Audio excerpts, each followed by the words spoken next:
Après plusieurs années sur les marchés financiers, j'ai pu tirer beaucoup de leçons. Et aujourd'hui, j'ai décidé de vous en faire part. Et salut les traders, j'espère que tout le monde va bien. Aujourd'hui, on se retrouve dans une nouvelle vidéo dans laquelle je vais vous partager 10 leçons que j'ai apprises en trading durant ces dernières années sur les marchés financiers. Avant d'attaquer la vidéo, je tiens déjà à m'excuser si vous entendez un petit arrière-son. C'est mon ventilateur parce que je suis du sud de la France et il fait 40 degrés, donc c'est intenable dans le studio. Donc voilà, si jamais il y a un petit son en arrière-plan, encore une fois, désolé. Le trading, alors depuis quelques années maintenant, ça y est, c'est le truc à la mode. Vous voyez tous vos influenceurs vous faire la promotion de pseudo-traders qui vont vous faire gagner tant d'argent en quelques semaines. Pour la plupart, en général, il faut quand même faire de l'affiliation via un broker, etc. Enfin bref. Donc, le trading, c'est pas un jeu, d'accord, c'est un vrai métier. Et du coup, si vous avez pour projet de vous lancer dans ce domaine-là, eh bien, les 10 leçons que je vais vous partager pourront grandement vous aider. La première leçon que j'ai pu apprendre après toutes ces années de trading, c'est que les émotions, et ça, je l'ai déjà dit dans plusieurs vidéos, les émotions sont votre pire ennemi sur les marchés financiers. Que ce soit de l'émotion face à une perte, à un gros gain ou face à la peur, c'est vraiment quelque chose dont vous devez vous débarrasser dans votre plan. Je vais vous donner quelques exemples. À mes débuts, quand je voyais beaucoup de gains passer devant moi, donc c'est-à-dire j'entrais un trade. Quand je dis beaucoup de gains, je parle en pourcent parce que quand j'ai commencé, je n'avais pas un compte à 200 000 euros. Mais quand on voit plus 2, plus 4, plus 5% sur un trade, en général, ce que font beaucoup de débutants, c'est qu'ils coupent le trade. Et au final, ce même trade finit à plus 7, plus 8%. Donc on a raté beaucoup de gains, tout simplement parce qu'on a réagi sous le coup des émotions. On n'a pas voulu attendre de trader son plan jusqu'à la fin, c'est-à-dire l'objectif de gain final. Autre exemple à l'inverse, c'est-à-dire que quand vous allez voir de grosses pertes, etc., première réaction, vous allez vouloir prendre plus de risques pour vous venger, du coup, faire du revenge trading, c'est-à-dire que vous avez perdu 2%, bien vous allez prendre un nouveau trade, peut-être avec plus de risques pour regagner ces 2%. Et là, vous êtes évidemment dans le pire mood que vous pouvez avoir sur les marchés. Ou alors, la pire chose à faire, c'est de voir une perte grossir et de décaler son stop loss. Son stop loss, c'est du coup la limite de perte maximale que vous vous autorisez, sauf que ça n'a aucun sens du coup de le reculer à chaque fois puisque vous augmentez votre risque. Donc ça, c'est la pire chose à faire. Mais encore une fois, ça, c'est dû à quoi? C'est dû à vos émotions. Donc, si vous devez retenir quelque chose, c'est que vous devez avoir un plan de trading, quand acheter, quand vendre, quand se protéger, quand sortir du trade et surtout, ne faire que ça, que trader votre plan et ne pas trader vos émotions. Deuxième leçon que j'ai pu tirer des marchés financiers, c'est que un bon trade vaut bien mieux que 5 moyens. Ne vous dites pas j'ai pris un trade cette semaine, il faut que j'en prenne plus, etc. Non, il vaut mieux que vous vous concentriez sur un seul trade mais qui va vous rapporter 2, 4, 5% plutôt que d'essayer de grappiller des petits pourcents par-ci par-là et au final faire de l'overtrading pareil, de vous forcer à trader pour au final peut-être perdre de l'argent. Donc ma devise en trading, c'est la qualité avant la quantité. Donc soyez minutieux dans vos analyses, choisissez avec minutie quel trade, quel actif a le plus de potentiel et même appliquer encore un autre filtre. Si vous avez peut-être 4 ou 5 trades qui sont potentiellement bons, appliquez un second filtre pour savoir parmi ces 4 ou 5 quel est le ou les 2 meilleurs trades que vous pouvez faire pour la semaine qui va arriver. En faisant ça, vous allez sélectionner parfaitement le trade qui va vous faire peut-être gagner de l'argent sur les jours qui vont venir.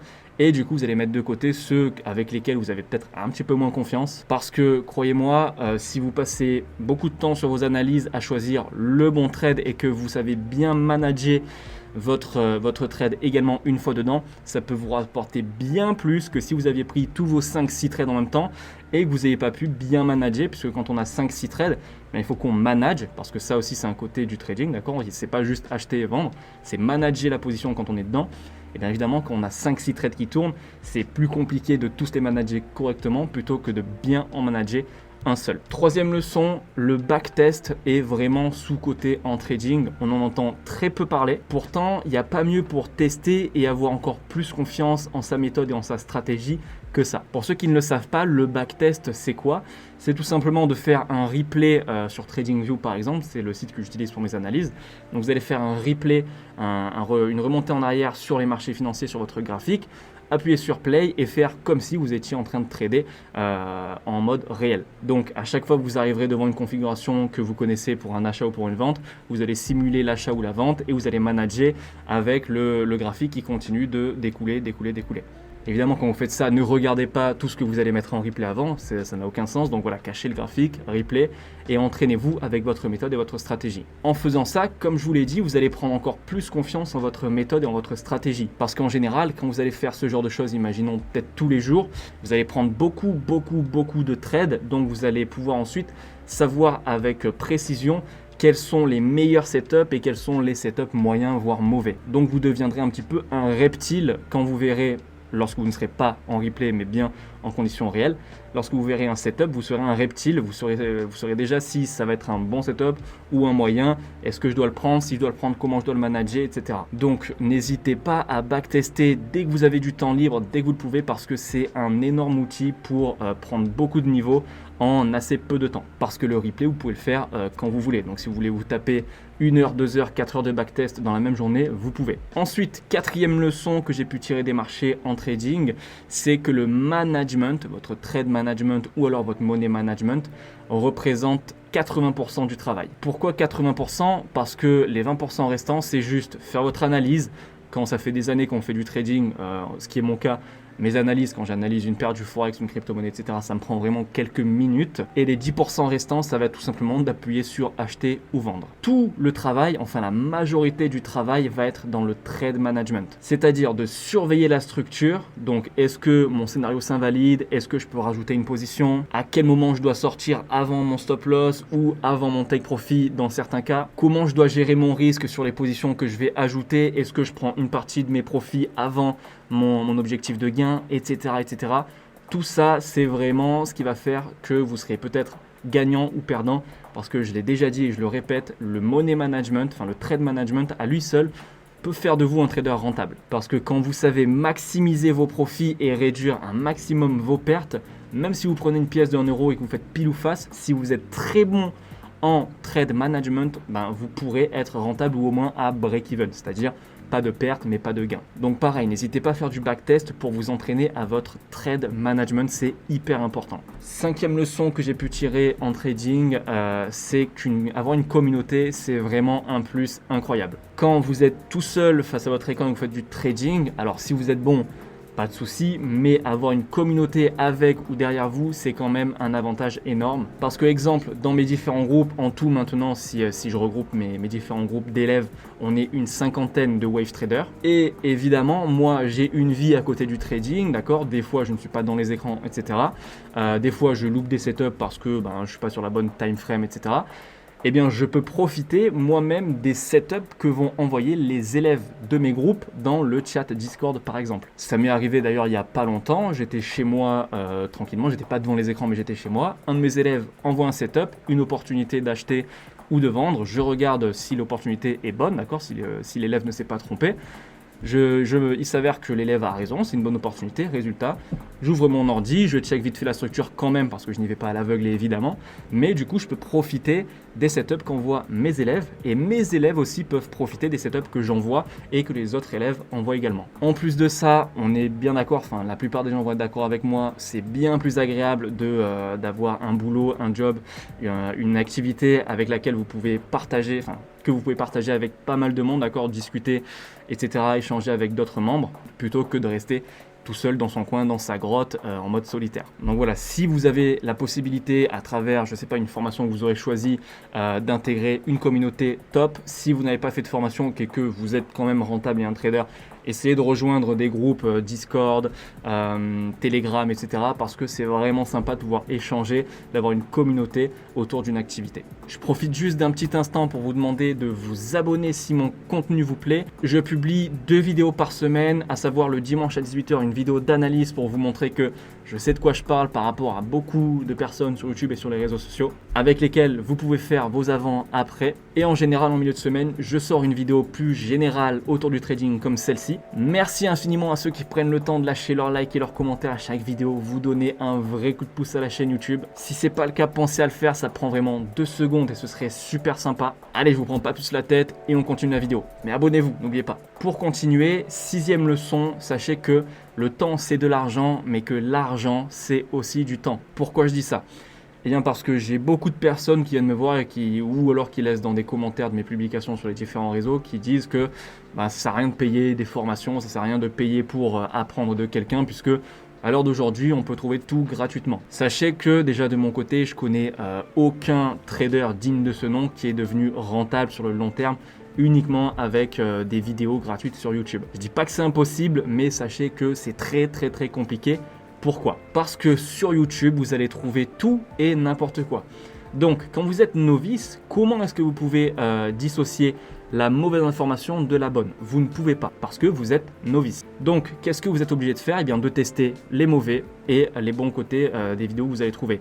Donc, évidemment, quand vous allez tester les mauvais, vous allez perdre du temps, d'accord ? Parce que vous allez peut-être tester une stratégie que vous avez apprise sur une vidéo YouTube pendant 1 mois, 2 mois, 3 mois. Cette stratégie était nulle. Donc vous avez perdu 1 mois, 2 mois, 3 mois. Okay ? Et là, je parle vraiment que de quelques mois, c'est-à-dire vous testez quelque chose qui est nul et par miracle, vous arrivez à trouver au bout de quelques semaines, quelques mois, une stratégie qui fonctionne, ce qui est rarement le cas sur YouTube, et que vous devenez du coup rentable par miracle sur YouTube. Mais sachez que ça va vous prendre plusieurs années rien que pour trouver les bonnes informations et savoir les regrouper. Donc, pourquoi l'argent c'est du temps ? Parce que si vous pensez plutôt autrement et que vous vous dites je vais investir de l'argent pour me former correctement, d'accord ? Et que ce soit chez moi ou ailleurs, c'est pas la question, vous devez vous former parce que en investissant de l'argent, vous êtes à peu près sûr, à condition de ne pas vous tromper de mentor, hein, évidemment il y a du bon et du mauvais partout, mais déjà en payant une formation, si vous faites vos recherches, si vous vous renseignez un petit peu sur la personne avec qui vous allez apprendre, bon, vous pouvez arriver à trouver la bonne personne. Donc, si vous investissez votre argent pour une formation, il y a de grandes chances, si vous faites votre travail correctement, que vous économisiez beaucoup de temps. D'accord ? C'est le cas de mes élèves. J'ai des élèves qui, en quelques semaines, ont des résultats incroyables, alors que, ils avaient passé beaucoup de mois, beaucoup de temps avant sur YouTube, sur Internet, etc., à chercher du contenu gratuitement, mais qui n'avaient jamais réussi à être rentables. Donc voilà, si vous êtes intéressé par le trading, si vous voulez vraiment faire votre métier, gagner de l'argent, ok, ne misez pas tout sur le gratuit YouTube. Et tous ceux qui vont vous dire l'inverse, en général, ce sont des gens qui ne sont pas rentables, ne font pas de trading et qui juste par rapport à 2-3 vidéos sur YouTube de personnes qui critiquent et clashent les formateurs, ce que je peux comprendre parce que vraiment la formation maintenant avec Internet c'est devenu du tout et du n'importe quoi. Ok, donc je peux comprendre, mais de tout mettre dans le même panier, sachez que voilà, ça n'a pas de sens. C'est pour ça que je vous dis de vous renseigner un maximum sur la personne avec qui vous avez peut-être envie d'apprendre. Donc voilà, je ne sais plus où j'en étais, mais voilà, l'argent c'est aussi du temps parce qu'en investissant dans une formation, une bonne formation, vous allez gagner énormément de temps. Et au passage, je sais de quoi je parle, moi aussi je suis passé par là.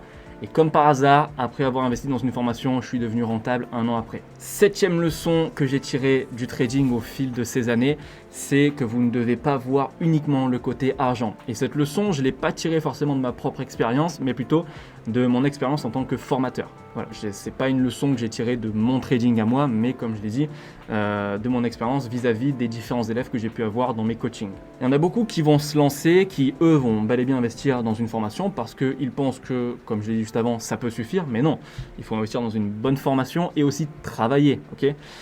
Donc ils font ça et bon d'une ils travaillent pas, pas comme ils le devraient et surtout en fait ils s'aperçoivent que comme ça demande du travail, ça demande du temps et que le temps qui passe, ils l'apprécient pas du tout. C'est pas quelque chose qui leur plaît au final d'analyser des graphiques, c'est pas quelque chose qui leur plaît de devoir manager un trade plusieurs fois dans la journée, ça ne leur plaît pas.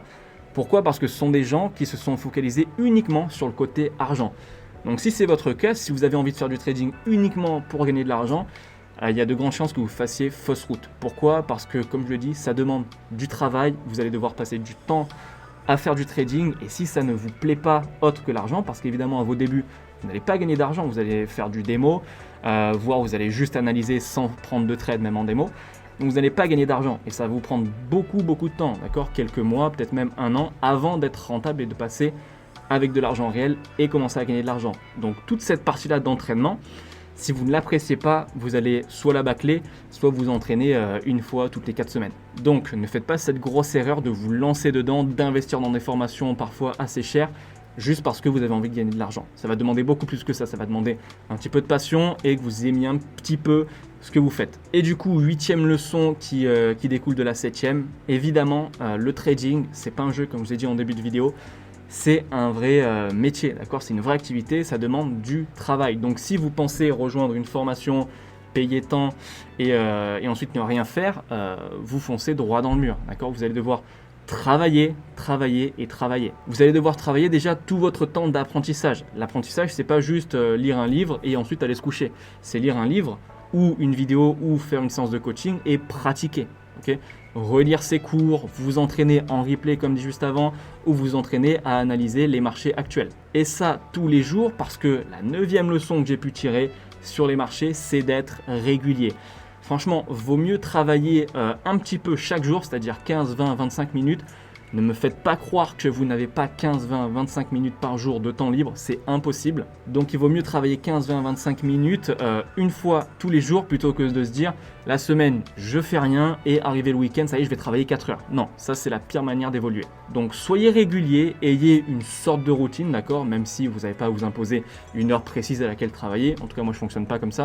Mais dites-vous au moins que vous avez un laps de temps, donc 15, 20, 25 minutes par jour où vous devez vous entraîner. Et on en vient du coup à la 10e et dernière leçon que j'ai pu tirer sur les marchés financiers au fil de ces différentes années de trading, qui est que au final, tout ce qui compte quand vous faites du trading, c'est en tout cas à combien vous finissez la journée. Peu importe à combien vous vous levez le matin, d'accord, c'est-à-dire vous vous levez le matin, vous voyez que vous gagnez 1%, 2%, ça n'a aucune importance. Ce qui compte, c'est combien vous avez fait à la fin de la journée. Là, je vais parler de mon expérience. À mes débuts, ce qui se passait, c'est que je prenais des trades, etc. dans la journée. J'allais me coucher. Le lendemain, je me réveillais. Waouh, super! Je gagnais 2, 3, 4%. J'étais super content. Donc, du coup, je prenais ça un petit peu pour acquis. Et au final, du coup, je manageais pas comme il faut parce que je pensais que c'était fait en fait. Je vendais la peau de l'ours sans l'avoir tué. Donc du coup, je manageais pas comme il faut. J'arrêtais de regarder les graphiques, etc. parce que ça y est, plus 4%, je suis le roi du monde. Qu'est-ce qui peut m'arriver?